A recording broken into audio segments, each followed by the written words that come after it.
Bonjour à tous, aujourd'hui on va parler de Hello Manga Sensei qui est sorti à la saison du printemps 2017, réalisé par Takeshita Yorei, qui a bossé sur Kanokon, To Love Ru, Makenki, qui sont des animés qui ont pas une très grosse réputation dans le milieu.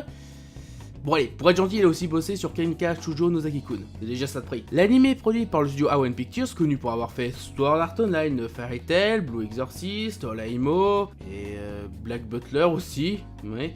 L'anime est adapté d'un light novel écrit par Fujimi Tsukasa et illustré par Kanzaki Hiro, qui ont notamment bossé sur Olaimo, mais j'y reviendrai, et l'anime est licencié en France sur Wakanim. L'histoire nous entraîne dans le quotidien de Masamune Izumi, un lycéen et auteur de light novel couramment illustré. Il travaille avec un talentueux dessinateur pour ses illustrations érotiques qu'il n'a jamais vues et qui se fait appeler Hello Manga Sensei. Alors je veux pas dire, mais avoir un pseudo pareil, c'est un peu péteux. Le mec est un tout petit peu prétentieux. Mais enfin, juste un petit peu. Le quotidien de Masamune est sans arrêt bouleversé par sa petite sœur, Sagili, une hikikomori. Un jour, l'adolescent découvre que son dessinateur pervers n'est autre que sa petite sœur, en joie, et comme si ça ne suffisait pas, leur plus grand concurrent est une magnifique auteure de light novel morée à succès. Déjà, pour commencer, qu'est-ce que j'ai pensé de cet animé? Je vais être honnête, c'était nul à chier! Mais genre vraiment quoi!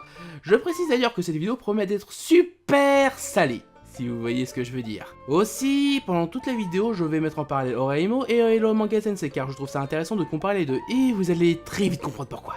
Et pour le moment, je vais parler des points positifs. Visuellement, c'est pas moche, il y a de bons effets dans les couleurs et le caractère design est mignon.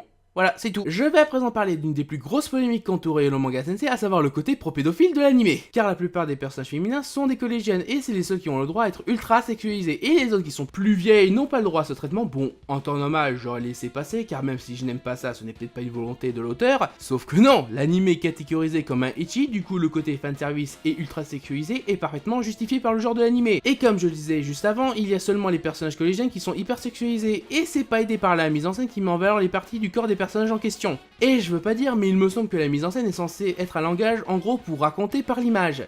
Et quand je vois le fanservice sur les collégiennes, je dois penser quoi de tout ça? Que je dois trouver ces personnages attirantes, sexuellement parlant? Laisse-moi rire. D'ailleurs, histoire de parler plus précisément de la mise en scène, elle est nulle, rien d'extravagant, c'est juste le minimum syndical. Enfin, sauf que pour le fanservice. Là pour le coup, ils se sont bien débrouillés. Apparemment, sexualiser des mômes. Enfin, même si en réalité c'est plus des préadolescents, mais ça reste quand même des mômes. Ça les inspire plus, on dirait. Même si bon, tout ce que je viens de dire dépendra surtout de votre moralité par rapport aux images fictives.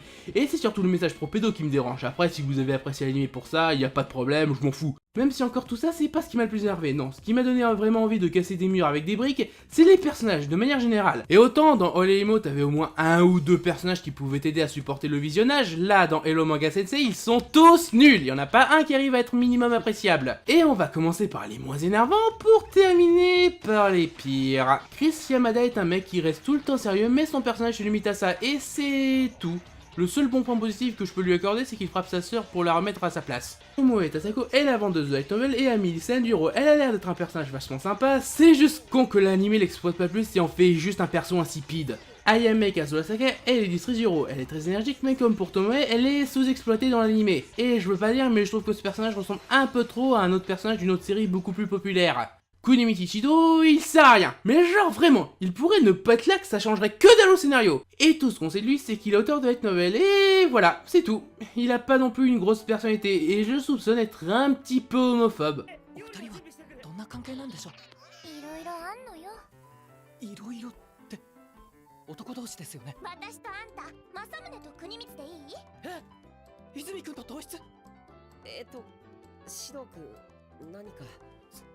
すみません。僕はノーマルなので糖質はちょっと。 Ou de ne pas vouloir sortir du placard, c'est à vous de voir. 泉先生。いや、泉正宗君。結婚してくれ。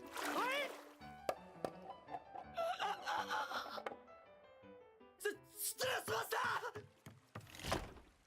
D'ailleurs, je tiens à saluer son seiyuu, à savoir Shimazaki Nobunaga, qui nous offre une très belle performance.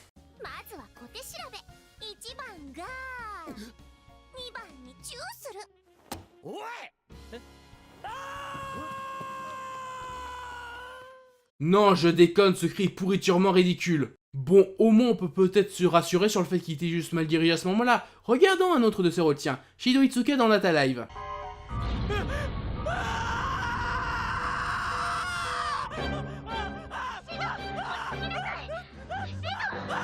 Bon, ok, c'est confirmé, Nobunaga, tu fais des cris de merde.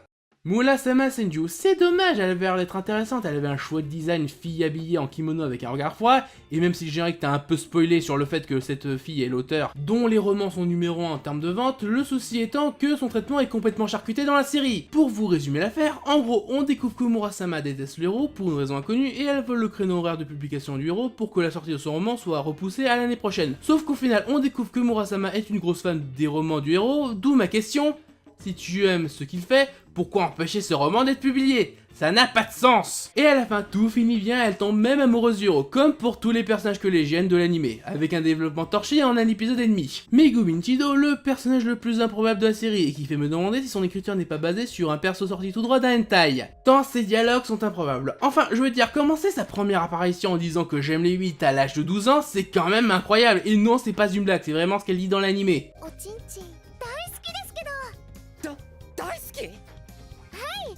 私と同じくらいの年の女の子はみんなおちんちん大好きです。 Et quand je disais que le personnage sortait tout droit d'un hentai, c'est la même chose, avec cette logique tournée autour du cul, et je précise qu'elle est collégienne. Mais il n'y a pas que ça, il y a aussi le fait que c'est une putain de stalkeuse! En gros, elle veut faire venir Sagili au collège pour devenir amie avec elle, car elle est amie avec toutes les personnes de sa classe, et elle fait venir tous ses camarades devant la maison de Sagiri pour la convaincre d'aller au collège.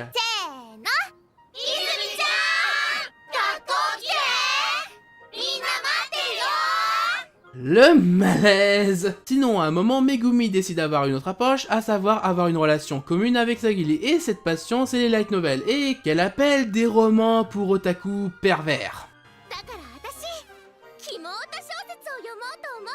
Non mais c'est vraiment ça, Megumi c'est juste un perso sorti tout droit d'un hentai. Et ce type de phrase est souvent utilisé dans le genre parce que je sais pas, c'est peut-être excitant de voir une gamine mignonne dire des choses dégueulasses. Et puis même si c'est un peu réducteur de la part des auteurs de light novel et des lecteurs en règle générale, on va pas se mentir, la réalité ne lui donne pas forcément tort. Il suffit de voir Hello Manga pour s'en convaincre. Yamada Elf, en gros vous prenez Kuroneko de Olaimo mais en inversant sa personnalité et sa tenue vestimentaire, et vous obtenez Yamada Elf. Le souci du personnage vient du fait que sa personnalité de merde vient d'un cliché qui est lui-même tout aussi merdique. À savoir celle de la gamine qui pète plus haut que son cul. Juste parce que ces deux romans se vendent à 2 millions d'exemplaires et c'est aussi chiant que ça en a l'air, mais en plus elle arrête pas de gueuler tout le temps, et ça me fait clairement regretter Kuroneko. Car même si je trouvais le personnage Osef, au moins elle était pas chiante, et ça me fait d'ailleurs penser que Kuroneko et ses sœurs font un caméo dans l'animé. Et pour être honnête, c'était l'un des seuls moments où j'étais content de voir un perso d'Oreimo, c'est pour vous donner une idée qualitative de Hello Manga Sensei. Sinon, pour en revenir à Yamada Elf, il y a une scène où je ne comprends pas. C'est la scène où le héros découvre qu'elle est sa voisine, et comment il le découvre? En la voyant à poil en train de jouer du piano, la fenêtre ouverte.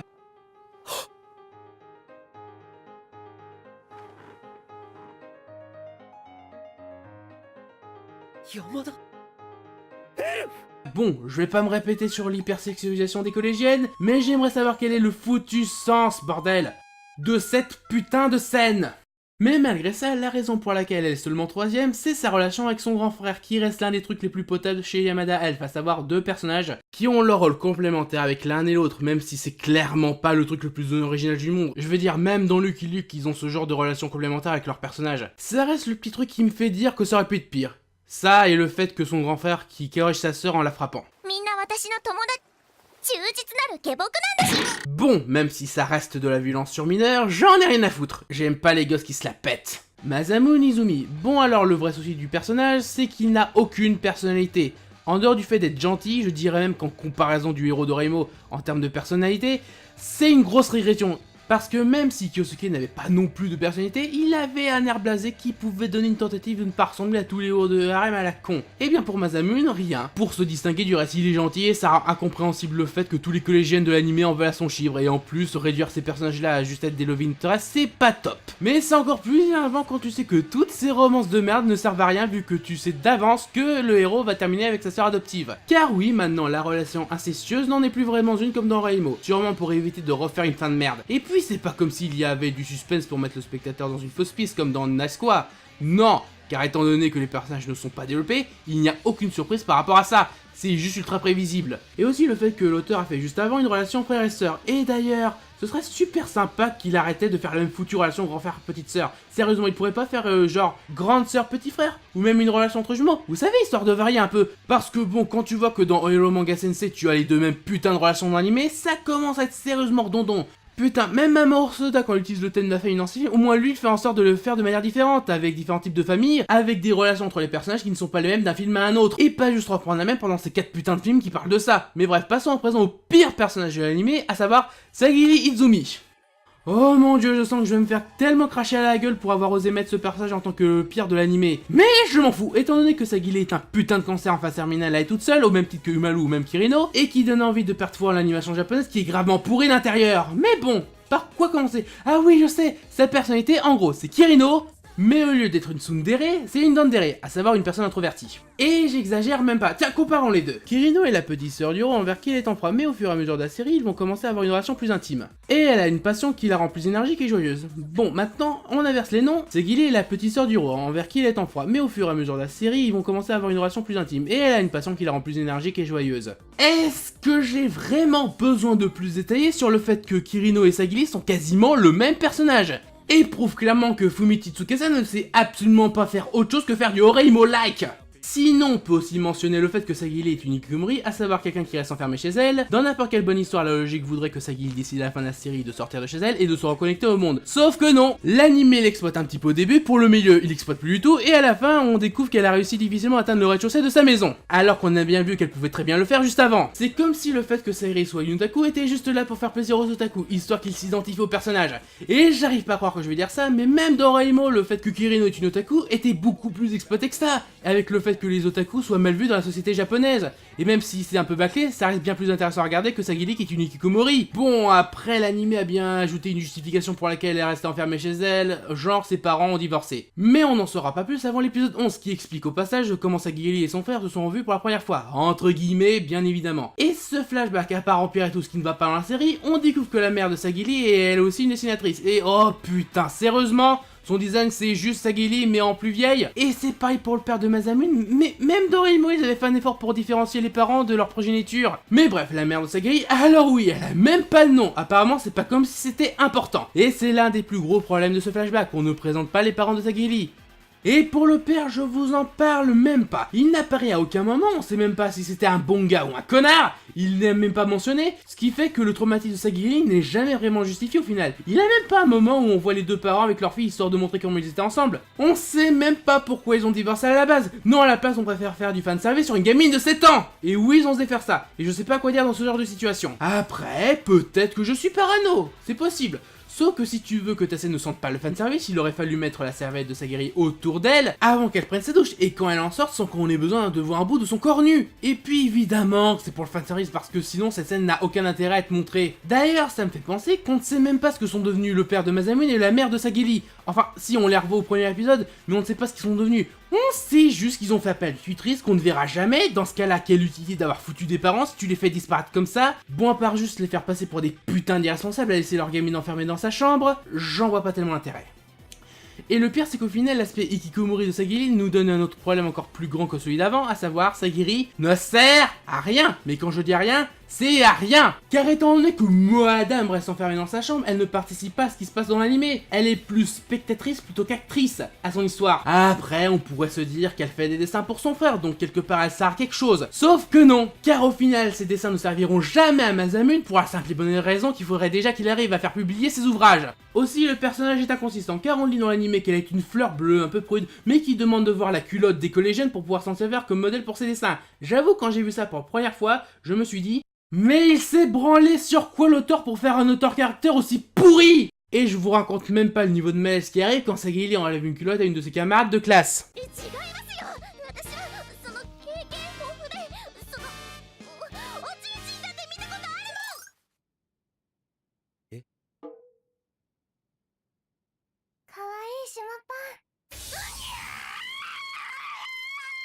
Vous trouvez ça gênant? Nous aussi. Avec tout ça, ce personnage est la waifu de la saison de printemps 2017, et je comprends pas pourquoi. Autant qu'Anna, je peux comprendre, elle a un chouette design, elle est marrante, mais pour Sagiri, elle est juste mignonne. Sauf que, à ma connaissance, c'est pas une qualité en soi. Enfin, mignonne, c'est vidi. Quand tu vois ses expressions faciales à Sagiri, t'as juste l'impression qu'elle a peur de se faire agresser en permanence. Ah, mais aussi, je viens de me rappeler d'un truc. Sagiri est une putain de possessive. À chaque fois que Masamune interagit avec les autres filles de l'animé, elle fait une crise de jalousie parce qu'elle est amoureuse de son frère. Putain, cette révélation est tellement prévisible que même l'auteur de Fairy Tail se foutrait ta gueule. Mais le pire, c'est cette scène. Je crois que c'est à partir de ce moment-là que j'ai fini par trouver le personnage de Sagali complètement supportable. 返事を聞かせてくれるか。先輩、俺あげない。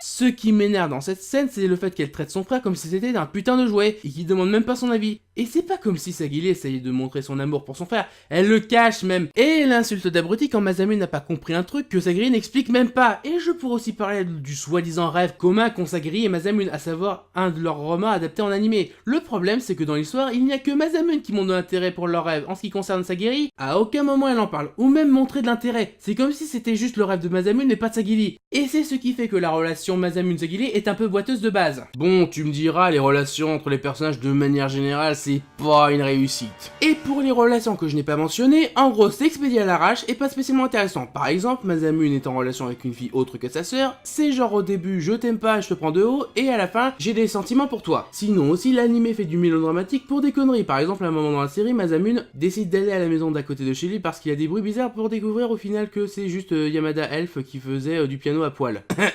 Et quand il revient chez lui, la mise en scène est mise en place de façon à ce que ce soit dramatique. きっとあの人が新しいイラストレーターなんだろうなって。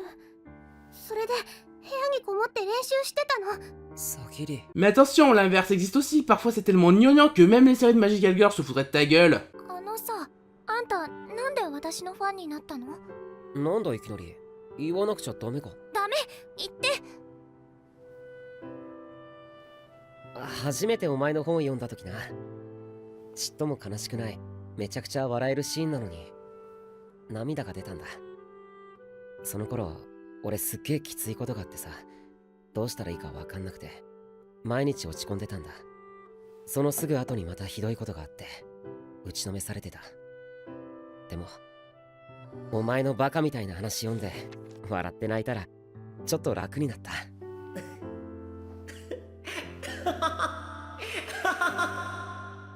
それでファンになったんだ。 On peut aussi ajouter le fait d'avoir des réactions OSEF à des moments importants comme celui-là. いや、違う。というか、小説はもう書かない。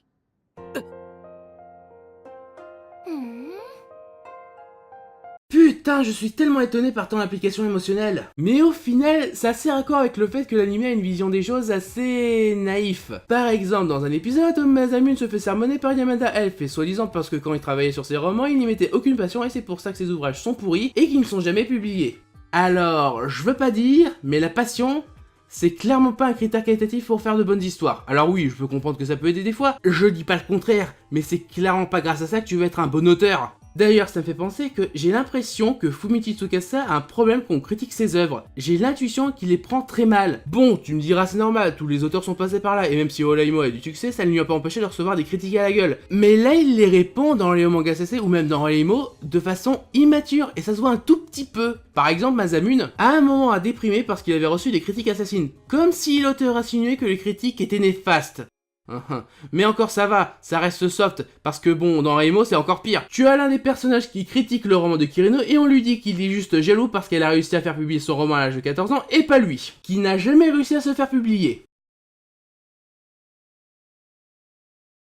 Oui, parce que au lieu d'essayer de trouver des arguments pour dire que ce roman est pas si mal que ça, il préfère dire qu'il est jaloux, comme si c'était une justification en soi. Sérieusement, c'est limite du niveau de t'es pas d'accord avec quoi? Bah t'es un con. Assez immature comme réflexion. Mais aussi, j'ai l'impression que l'auteur est super prétentieux. À un moment dans la série, il fait apparaître les personnages de Raimo juste pour dire que le roman du héros est génial. Et vu que je trouve que l'auteur se voit en Masamune, je peux pas m'empêcher de trouver ça super prétentieux. D'ailleurs, ça me rappelle un autre mec qui lui aussi a fait un roman en copiant l'histoire de Raimo, qui adore l'inceste et qui déteste qu'on critique tout en étant super prétentieux au passage. Bah, ça doit être une fausse impression. Enfin, là je dois donner l'idée que Fumichi Tsukasa est un auteur de merde, bah il lui arrive d'avoir des bonnes idées. Par exemple, le côté auteur light novel limite autobiographique, oui parce qu'il a dû s'inspirer de son propre vécu pour avoir écrit ça, est vraiment pas mal. Et je pense sincèrement que Hello Manga Sensei aurait pu être un bon animé si le mec s'était concentré sur le côté industrie du light novel. En plus, ça a jamais été fait avant, il aurait pu faire un truc à la Shirobako, à la Bakuman ou même à la Girlish Numbers. Et en plus, il aurait permis de se renouveler. Sauf que non, à la place, il préfère faire une histoire avec une relation pourrie, avec des personnages insupportables insupportables et insipides, et c'est peut-être à cause de ça que je déteste autant ces protagonistes, parce qu'à eux seuls ils ont gâché un futur potentiel, et ça, c'est pas cool. Pour les opening et ending, ils sont sympathiques, mais ils sont clairement en dessous de ceux de Oreimo. À mon avis, il manque un peu de fantaisie, un peu de peps, quelque chose de créatif quoi. Parce que là c'est clairement du niveau d'opening de Gates, c'est juste le minimum qualitatif du studio. Bon après il y a pire, genre l'opening de Ace Attorney.